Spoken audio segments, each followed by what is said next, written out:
హరి ఓం everyone. First Vinayaka శ్లోకం చెప్తానే.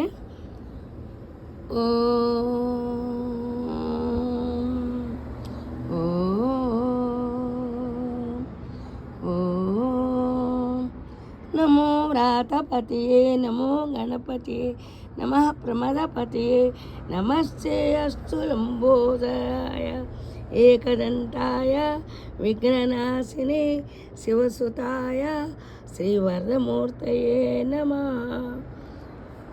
ఇది శ్రావణ మాసం కదా.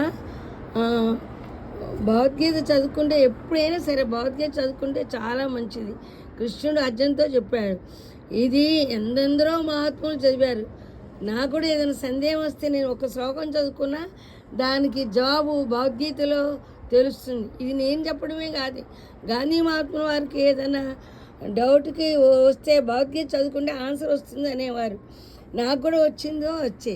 ఇవాళ మీకు శ్లోకం చెప్తానే. భగవద్గీత శ్లోకం మీకు అందరికీ తెలిసే ఉంటుంది. 2వ అధ్యాయంలో 7వ శ్లోకం.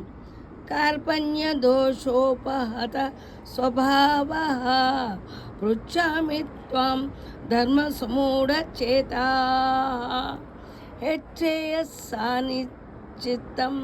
గృహీతన్మే శిష్యేస్త్యహం సాధిమాం త్వం ప్రపన్నం. ఇది కృష్ణుడు అర్జునుడితో చెప్పారు.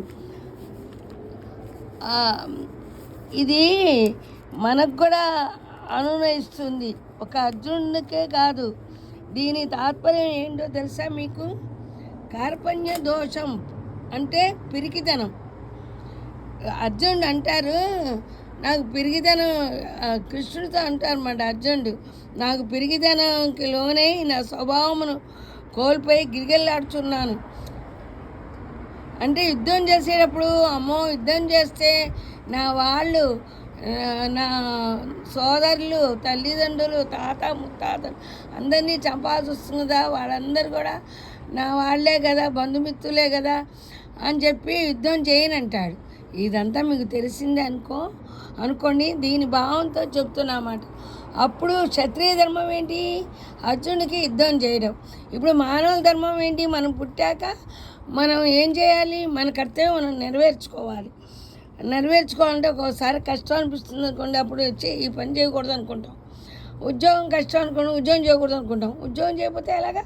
భార్య బిడ్డను ఎలా పోషించుకుంటాం? అలాగే వృద్ధాప్యం వచ్చింది. అమ్మో వృద్ధాప్యం శాపం, అమ్మో కాళ్ళు నొప్పులు పుడతాయి, నడువు నొప్పులు పుడతాయి, ఎందుకు ఈ బతుకని అనుకోకూడదు. అలాంటి కొన్ని జవాబులు మనకు, అదే కాదు ప్రతిదానికి కూడా జవాబు భగవద్గీతలో చదువుకుంటే తెలుస్తుంది అన్నమాట. ధర్మాధర్మాల విశేషణకు దూరమై నా కర్తవ్యమును నిర్ణయించుకోలేకున్నాను. నాకు నిజంగా ఏది ముఖ్యమో నేను శిష్యుడను, నీ శరణాగతులను ఉపదేశింపుము. ఇప్పుడు నేను యుద్ధం చేయాలా వద్దా, నా కర్తవ్యం ఏంటి అని చెప్పి అర్జునుడు కృష్ణునితో అడిగారు. ఆ మహానుభావుల వల్ల ఇప్పుడు మనం కూడా అంతే. ఏదని స్టోరీ చదువుకుంటాము, లెక్కలు మనకు కష్టం అనుకో, లెక్కలు చేయండి ఇసుకొస్తుంది అనుకో, అప్పుడు చిన్నపిల్లలైనా సరే భగవద్గీతలో ఏదైనా శ్లోకం చదువుకుంటే దాని తాత్పర్యం, దాని అర్థం తెలుసుకొని చదువుకుంటే ఇంకా పుణ్యం.